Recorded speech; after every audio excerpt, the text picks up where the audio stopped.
It is a story of ups and downs. A local man chronicles, that is, his battle with drug addiction in a new book that he says can give families hope.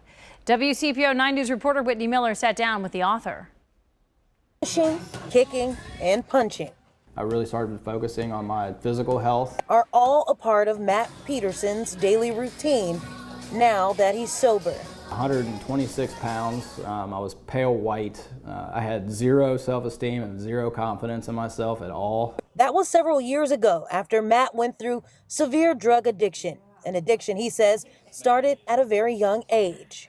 I mean, it just progressed over time. I grew up with the DARE program, so I was just taught, just say no and you'll be fine. But he wasn't fine. He wasn't the man you see today. He says back then he spiraled out of control.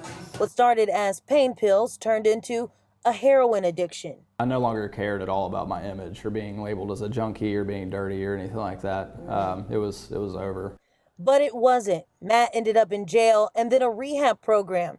He even relapsed before finally kicking the habit in 2013 and turning his story into a book. Up until that point, I was fully prepared to die before I was even 26 years old. I had no plans of being here today. He says it took him 3 years to chronicle his story in this book. And during that time, he says so many emotions were brought up. Selfish of me to, keep my story to myself. I wanted to make an impact. He's hoping people will read about what he's been through and see that there's hope for tomorrow. In Fairfield, Whitney Miller, WCPO 9 News.